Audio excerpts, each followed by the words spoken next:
Good afternoon, Chair Graber, Vice Chairs Lewis and Tran, members of the committee. For the record, my name is Fred Yungbluth.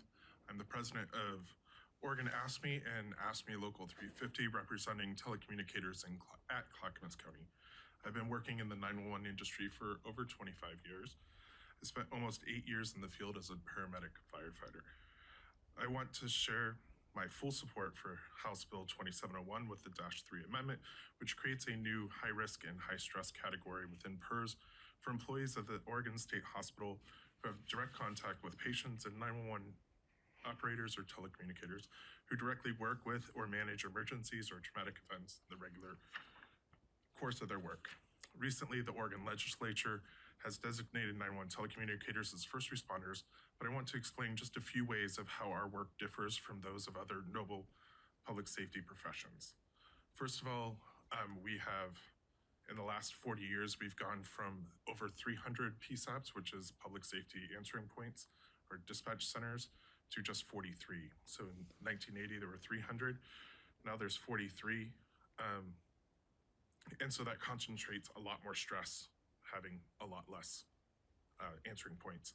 Also, the Oregon population has gone from 2 million some to 4 million, 2 million some in 1980 to about 4.2 now.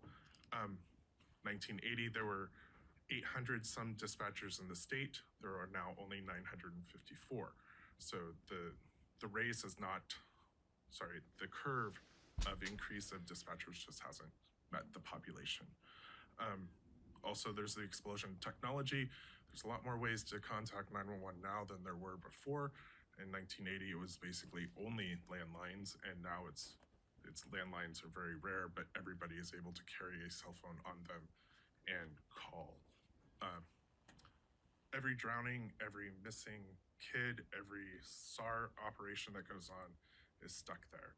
And I want to say that there is something that Hollywood has not been able to replicate, and that is the cry of a mother who has lost their child.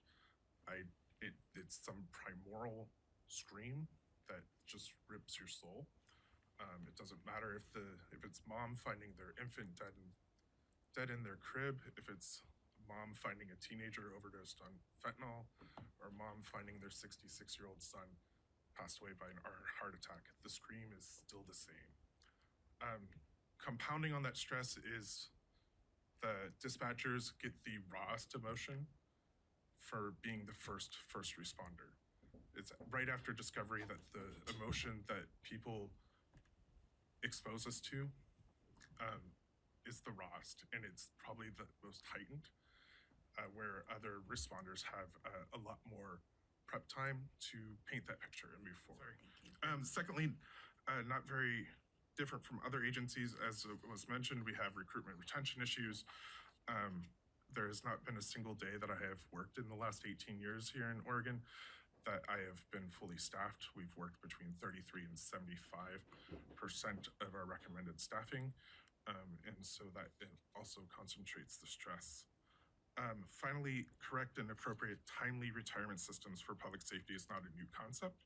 Australia has a system for public safety where you can either retire out at 25 years of service or 30 years of service with a one-year hiatus, paid hiatus in the middle to give you 30 years. Our neighbors in Idaho and municipalities throughout the country have Rule 80 where your age and your years of service equal 80 or get full retirement.